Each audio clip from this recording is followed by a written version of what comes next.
welcome back to the #1 sportscast in the world where we give full card predictions and a betting breakdown. Make sure you guys smash that like button. If you're new to the channel, subscribe. Turn on those post notifications and share this video as well. UFC Vegas 75, Vettori vs. Cannonier. I'm looking forward to breaking down this card. But before we do that, let's go ahead and recap UFC 289 along with our bets. Yeah, man, quick recap of UFC 289. It was a good card, man.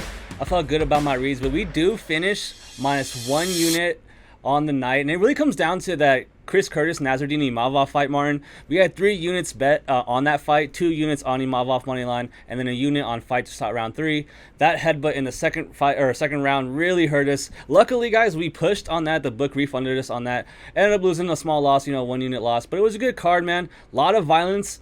Dude, Arichi Lane getting slept like that in that first round was insane. You killed it with your picks, bro. It was so funny watching them come in. I think you started on, 4 straight underdogs in a row for you? Something crazy. Yeah, man, how'd you feel about that card? I would say not only was that card one of the best, not hyped UFC cards that I enjoyed, but, man, that episode, we killed it, dude. Killed it on the picks, killed it on the predictions. It was just a good back and forth, you know what I mean? We went 3 for 3 right off the rip. You did, yeah. Let's just start from the beginning. Let's start from Diana.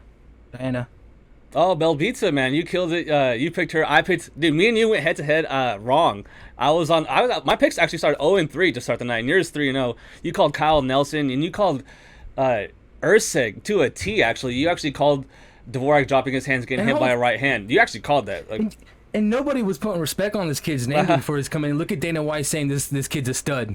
This kid's a stud now. Now everyone's hyping him up. Dude, he broke into the rankings, number 14 in the world now, man. That's crazy. Were you not impressed, man? This guy is it. Yeah, man. Where's he from again? Australia, I believe. Okay, so you know what I mean. Because my bets this weekend. I hit good. I was out shopping. I was like, you know what? This shirt reminded me. I want to get Effie something where, this is a memorable moment. So Effie, if you on your left side, if you open up that gray container, if you push that button, it's got the Australian design on it. That's hilarious. What the hell, dude? Let's go. I'm gonna have to do the rest of the show with this on. Just remember, he's a champion. Every time you put that on, you gotta put some respect on the pick name. You know what I mean? Never go against Martin, dude. This guy knows his underdogs when he sees them, dude. Action Sportscast. First up in the card, in the light heavyweight division, we have Modestas, the Baltic gladiator Bukauskas. He's ranked number 37 in the world. He's 14-5. He's the slight favorite. You can catch it at some odds at a -165. He's 29 years old. He's taking on Zach the Ripper Pauga, ranked number 54, 6-1. The slight underdog in the sports books at a +140. He's 35 years old. Happy.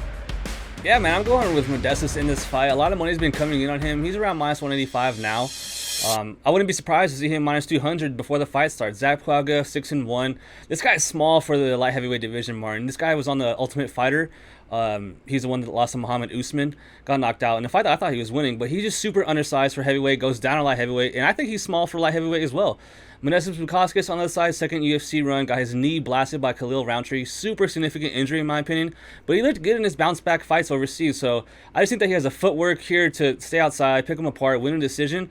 And honestly, man, Zachpowa, for how athletic he is, college wrestler, or football player, I don't know if he got to the NFL, but very good athlete. He doesn't have that much power, man. 6 wins, 5 decisions, so I'm going with Modestas, man. Who you got? Slight quick Marty producer pick. I'm not going to lay any units on it or any money myself, but I like Zach, and I'll tell you why. No. I'll tell you why. I think he's a better grappler. Actually, I know he's a better grappler. I saw Modestas, and he's not very quick of sprawling. He gives his legs too quick, and I think that's where Zach's going to capitalize. I think he's the bigger puncher, too. So I expect him to lay heavy rights, take Modestas to the ground, and either take him to decision or look for that one punch. Yeah, man, and he trains with Curtis Blades, one of the best wrestlers in the heavyweight division, so he's getting good wrestling rounds in. But I think that in the clinch, Modestas will probably win this fight, be stronger than Jordan Wright, man. We saw Zachpowa not be able to finish Jordan Wright, and one of the most chinniest guys in the whole UFC, really. But yeah, man, I'm going head-to-head again, man. Just like last episode, doesn't make me feel too good because you killed it with the underdogs, but I'm going with Modestas, and you got Zach. Let's go. Action Sportscast. Next up in the bantamweight division, we have Ronnie the Heat Lawrence. He's ranked number 47. He's 8-2. The slight favorite at a -150. He's 31 years old. He's taking on Daniel the Determined Argueta, ranked number 83. He's 9-1. The slight underdog. You can catch him at a +125. Epi. Right away, our first bet of the night, Martin. I have 1.25 units on Ronnie Lawrence at -190. Gonna be a close fight between two really good grapplers, but I just think that Ronnie Lawrence is the better grappler in this fight. And on the feet, I feel like Dan gets tired, man. Dan doesn't have the best cardio, whereas Ronnie Lawrence, bro, he averages 7 takedowns per fight. I know he got manhandled in his last fight against Sarukian Kakramanov, but I actually bet on Sarukian because I actually thought like he was gonna win that fight, and I thought it was a good read, and sure enough, he wins as an underdog. So I actually still have faith in Ronnie Lawrence, whereas Dan Argueta to me has never really impressed me. I know he came in on short notice, up a weight class against Damon Jackson, and held his own.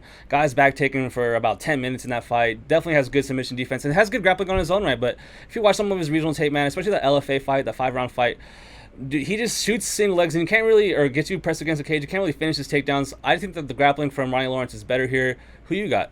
I'm not trying to be funny or like for the show purpose, but like last time, dude, what tapes are you watching? Oh no, dude, I think Daniel's a better grappler. Oh man, I think he's more committed. I think he's more the dog.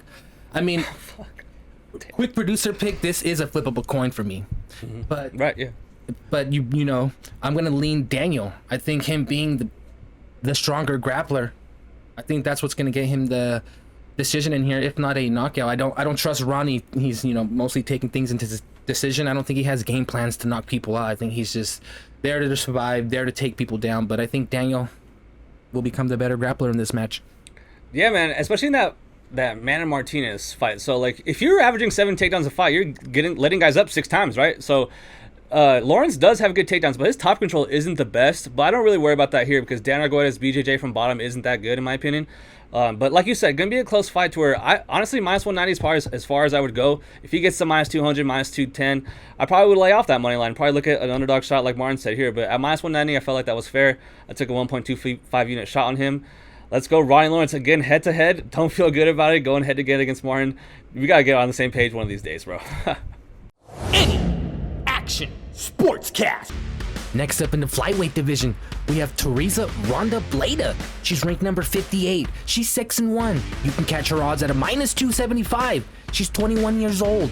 She's taking on Gabriella Fernandez, ranked number 50 in the world. She's 8-2. You can catch her odds at around +220. She's 29 years old. FE.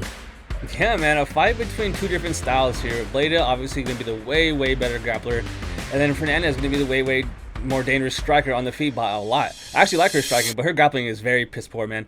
Her takedown defense is alright, but once she gets down on the mat, Martin, she's like a white belt, man. She has never wrestled. She's always skipping wrestling class, clearly. And the thing here is I like violence, man. I think this fight doesn't go to decision. I think that someone gets finished in this fight because if Bleda can't get it done with her takedowns early and she gasses out, then she might be in danger here when it's on the feet. Whereas if she does get it down early, she can probably finish the fight. So I'm looking at the under 2.5 here, where I'm not really trying to bet the money line here. But for the pick, I am going to pick Bleda. Who you got? I got Bleda. Quick pick, Marty pick. Bleda, I mean, you can see it in the odds. I think she's the quicker striker, the heavier striker. Gabriella's slow. I mean, she can strike. I mean, don't get me wrong. Her body's built. She goes to practice. She wakes up. She eats what she got to eat. But I've seen a bunch of those nerds in wrestling practice that did the same thing. But guess what? They didn't start on the starting team, boy. They did all that work. You know, we called them spirit pack holders. I think Gabriella's a spirit pack holder. I think Teresa gets the job done via decision. Any Action Sportscast. Next up in the flyweight division, we have Felipe Filipino Bunes. He's 13-6. You can catch his odds at around a +130. He's 33 years old, and he's taking on Zhalgas Zhumagulov. He's 14-8. You can catch his odds at around a -160. He's 34 years old. FE. Yeah, man. Everyone in the world is going to be rooting for Zhalgas Zhumagulov. Probably the best 1-5 UFC fighter in history, Martin. You could argue he's won about 30 of the fights that he's lost, especially that Charles Johnson, man. That Charles Johnson fight really hurt to see because we bet on Charles, and I knew we lost that bet, and then judges come in and they screw Zhalgas. He gets cut, or actually he retires. He was like, dude, I'm tired of getting screwed by these judges. He has 3 wives, Martin. I don't know if you know that. Guy's just a baller, but as far as the fight goes, I see it going to a decision, man. I think Zhalgas wins a decision. I think that he's going to be safe anywhere this fight takes place. Felipe, haven't seen much tape on the guy, but he seems to be a well-rounded fighter with good experience overseas. But, I believe he's 2-4 in his last 6 fights. So a little bit strange making his debut at 33 years old. Like I said, everyone's going to be rooting for Zhalgas and his new Patty the Batty haircut. Who you got? Well, this is another quick Marty producer pick. Not really a strong lean. I can see why the odds are what they are. It's a coin flip for me, too. I mean, coin flip, some people are like, really, Zhalgas? I mean, he's a better fighter everywhere. I agree. I just think Felipe switches his stance a lot. I think he's a heavy hitter. He reminds me of like this, sort of like this Nate Diaz style, where he's just a street fighter. He likes to do a lot of feints. And, he catches Zhalgas one time and gets his respect early. You can see Zhalgas trying to take him down. That's probably going to be his best bet in this fight. Any Action Sportscast. Next up in the flyweight division, we have Carlos Hernandez. He's 8-2. You can catch his odds at around a plus 110. He's 29 years old, and he's taking on Denis Psycho Bondar. He's 16-4. You can catch his odds at around a minus 135. He's 30 years old. Effie. Yeah, man, my money won't be touching this fight. Honestly, I'll be honest, Martin. One of the tougher fights to predict, in my opinion, but I am surprised to see the line flip so hard. Bondar obviously was an underdog earlier in the week. Now he's all the way to minus 135, and I am picking Bondar. I think he's going to win this fight. I just haven't been impressed by Hernandez in his UFC run so far. Whereas Bondar, dude, he suffered a pretty significant injury in his last fight against Malcolm Gordon, dude. When I grapple him, when you're grappling yourself, one of my biggest fears is what happened to Bondar. He goes to post, his elbow snaps with all his weight on it, It's just terrible, really gruesome, and this is his next fight, so I'm not going to be betting it, staying away definitely. Who you got? Pretty much on your side. I mean, you nailed it. It's a stay away fight for me, but I can see why money's pointing on Denis. That would be my pick. I'm not impressed with Carlos either. I think he's too small. I think he's tentative. I don't like his grappling. I think the pressure Denis is going to put on him might be too much for Carlos. He might even get scared in there. We might even see the little kid Carlos. He's call him the babyface Carlos, but I like Denis Psycho. I can see him winning decision or a knockout. Any Action Sportscast. Next up in the bantamweight division, we have Kayun Mr. Perfect Ho Kane. He's 18-9. You can catch his odds at around a plus 140. He's 35 years old, and he's taking on Christian Problema Quinones. He's 18-3. You can catch his odds around a minus 150. He's 27 years old. And this fight, this is one of those, not a quick producer pick, so I put a lot of thought into this one. I like Kane. I like his wrestling style, especially mixed with his left jab. He's great on chain fighting, which is what I love. He's a transitional fighter, taking you to the ground, keeping his hands on you, and just following it up. He's never going to let loose. I think he's very good in the position in clinch. I think he's comfortable. He's well-rounded. He's a veteran in the fight game. I dig back 5 or 6 years. He loves those rear naked chokes. And what he does well is his strength is sort of like bending his opponent's back in like this uncomfortable suplex wrestling position. That some people, if you don't know how to fend that off, it's very uncomfortable, and there's it's an awkward position where you just fall straight back on your back. Christian, on the other hand, he is like a high IQ fighter to me. He's got this boxing street style, but he lacks in wrestling.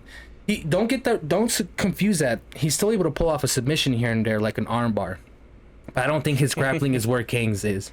Ooh. I think he's a dog. He reminds me of a mini Nate Diaz. That stocked-in mentality of fighting. He likes to feint, like you did in high school with your buddies, like 2 for flinching, and then he follows up with either his right or his right leg kick.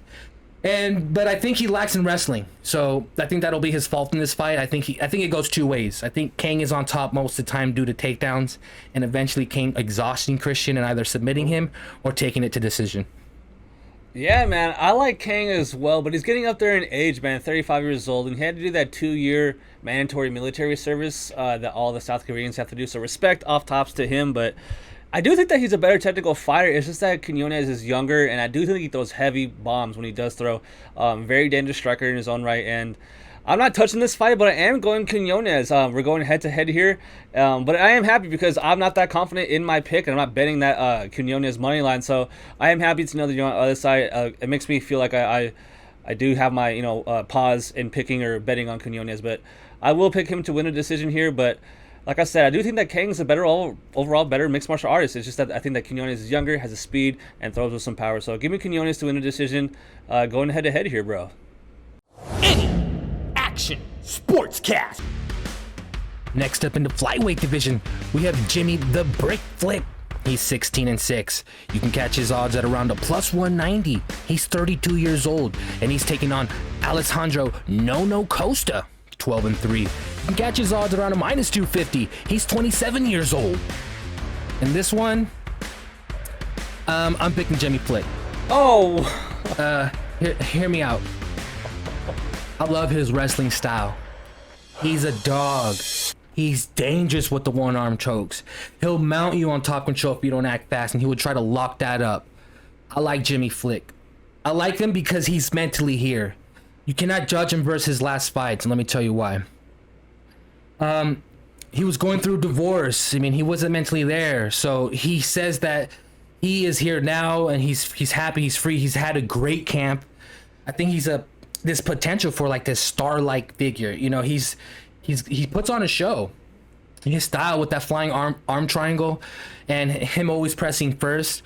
This guy said he was battling demons, like I said. That fight with Charles Johnson, you know, I don't like. You shouldn't judge him off of that. I mean, you saw him immediately after he loses. He looks at his coaches and he starts nodding his head like that was my fault. Real recognize real. You know what I mean? It was like I won't do that again. Wait till you see. And this is wait till you see moment. You can expect a war from Jimmy Flick. In this fight, you will see the real Jimmy Flick. He's having a good camp, like I said.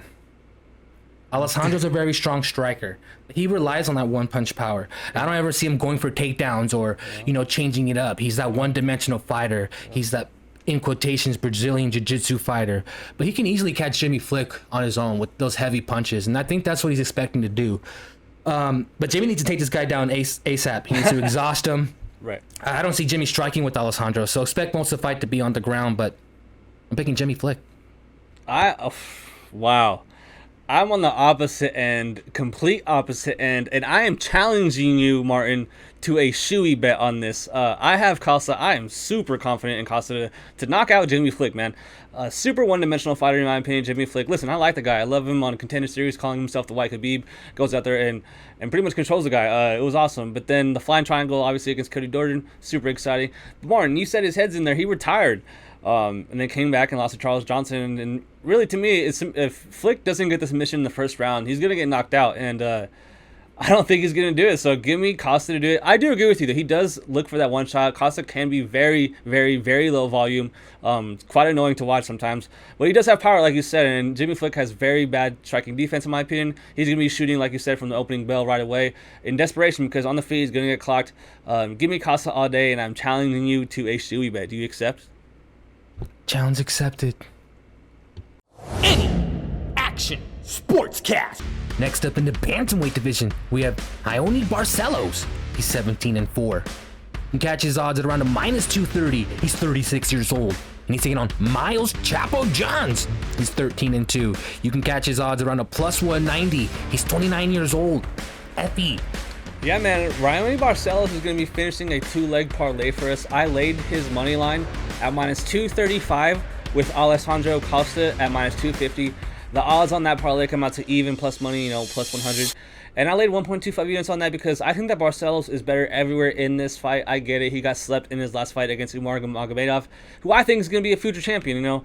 And his losses aren't, you know, very good looks. He lost to Victor Henry as a huge underdog. He lost to Tamir Valiev, who's on the Ultimate Fighter right now.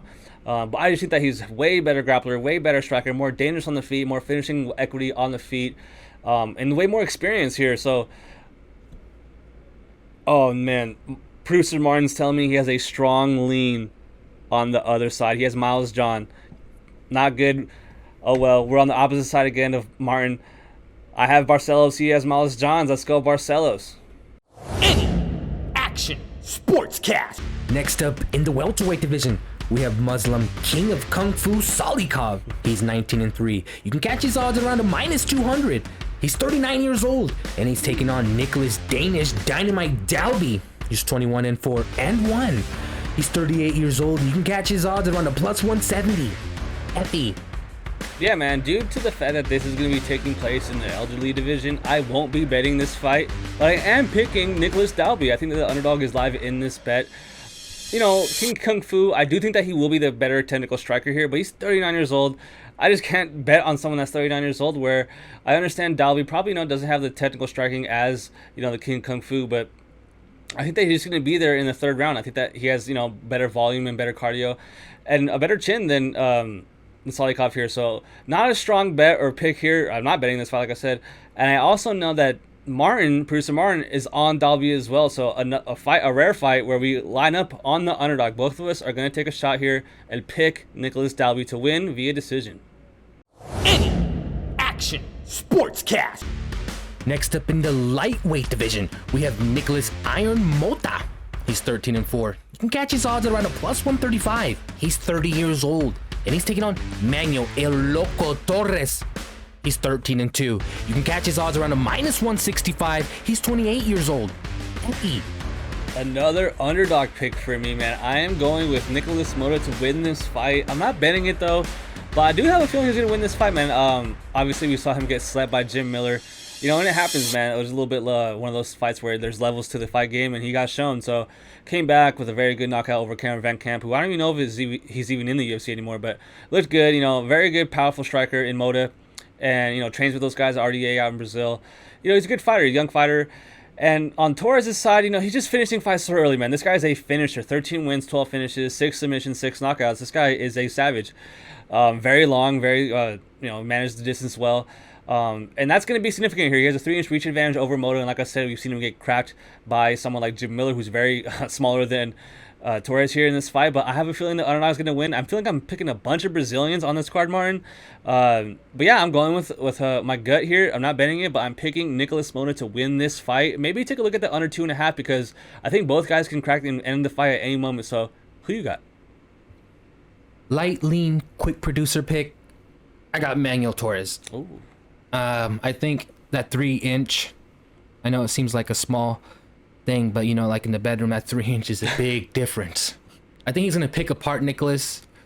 I think he's going to get him frustrated. I think what I like about Manuel is how he's able to step back when he's getting pressure, but he likes to put his hands up to his ears and then he'll circle left or circle right. And I think he's just the better high IQ striker.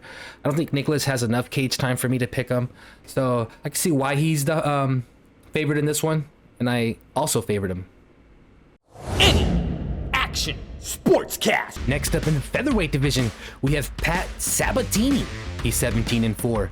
He catches odds around a minus 185. He's 32 years old. He's taking on Lucas Almeida. He's 14-1. The slide underdog at around a plus 155. He's 32 years old. And this one, I'm going to go ahead and take the underdog. The underdog whisperer is speaking again. I like Lucas Almeida in this one. I think Pat's a bot. I don't like how he doesn't. He really panics on bottom. I think he's a slow striker. I think Lucas Almeida is gonna bring that W key spirit, and this is one of my good picks. Nice, dude. I agree. We're both on the underdog here. I think I might be betting this fight, man. Almeida at plus 155, sprawl and brawl. So Sabatini is the type of fighter, Martin, that me and you would typically bet, man. He's a grappler, you know, very good grappler. I don't agree with that he's bad off his back. He's just, you know, I actually like his jiu-jitsu. Renzo Gracie, Philadelphia guy. But dude, this fight, if Almeida can keep it on the feet, he's a very dangerous striker. He throws heavy hands. He's long, and I have my questions on Sabatini's chin, man. We just saw him get finished by Damon Jackson, and even in that Jamal Emmers fight, he got clipped and ended up winning via submission. But like, he's hittable, dude. I do have my suspect worries on Sabatini's chin, so I'm glad you're on the underdog as well. I actually am more confident on this underdog pick than the Dalby pick, which we both were on Dalby as well. But I'm picking Almeida, and I actually might find myself to the window here. So hopefully a lot of money doesn't come in on Almeida, but I'm picking the underdog to win this fight, man. Any Action Sportscast. Next up in the middleweight division, we have Christian CDL Leroy Duncan. He's 8-0, the slight favorite. You can catch his odds at around a minus 155. He's 27 years old, and he's taking on Armin Superman Petrosian, 7-2, the slight underdog at a plus 130. He's 32 years old. Effie. Yeah, Martin, a fight that I think the fans are going to really like to watch. A super exciting fight. A fight between two strikers that know what they're doing in there, man. Petrosian, a very competent kickboxer, and then Duncan is this European prospect coming in, making his, second run to the UFC octagon, where his debut got cut short. His opponent got injured. I feel like 13 seconds or 30 seconds into the fight. Kind of sucked. We did bet on him and cash that ticket, but I think Duncan's going to win this fight, man. I understand that the volume will be coming from Petrosian, whereas I feel like the more significant power shots will be coming from Duncan. A classic fight, Martin, between a minute winner in Petrosian and a moment winner in Duncan.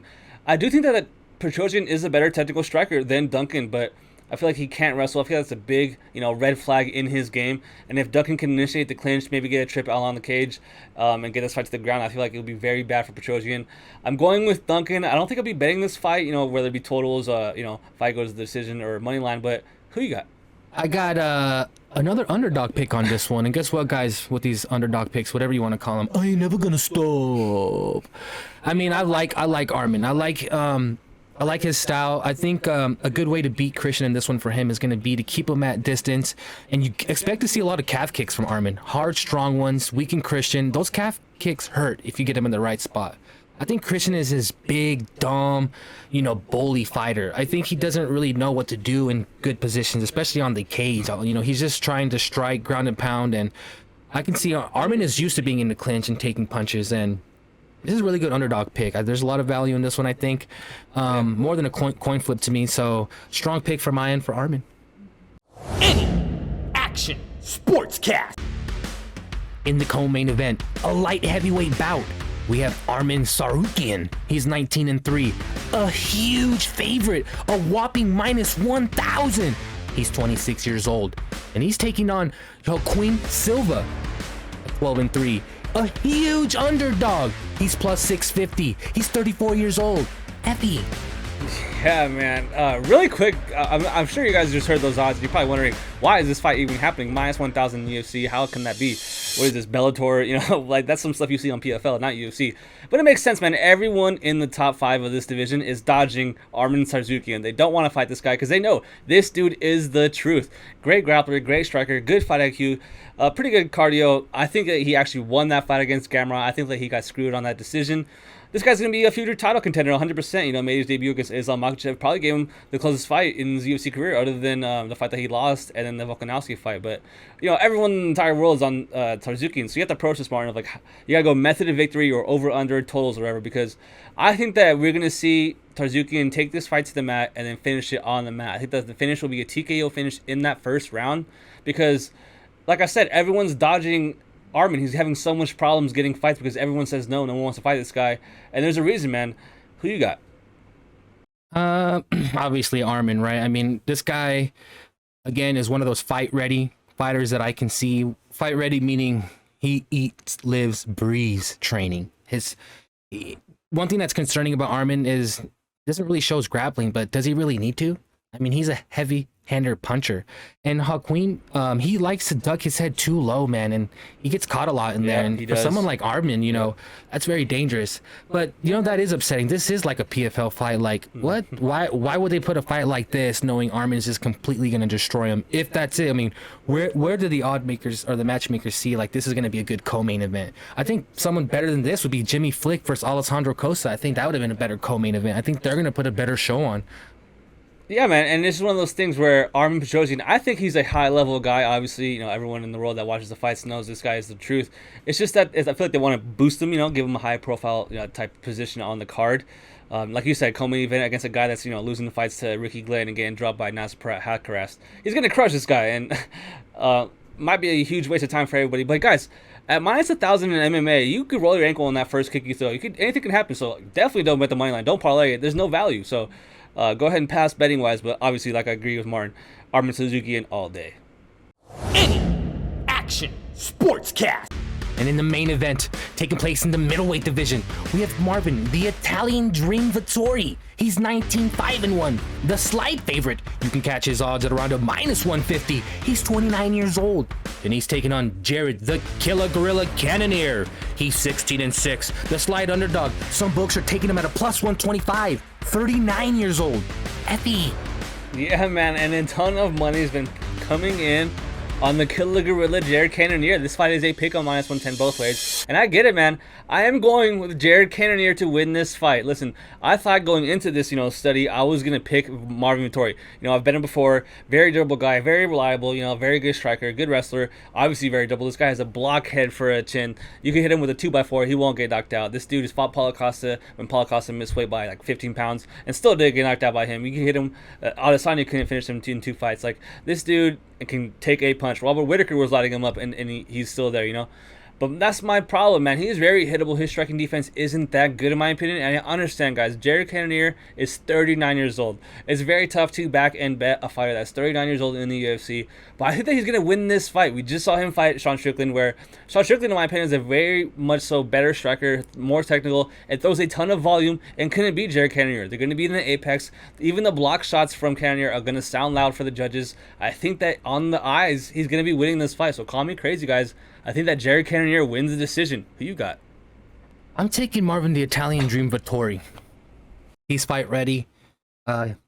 He loves this fame. He loves the life he's living, and that drives him just to fight more and stay on top where he's at.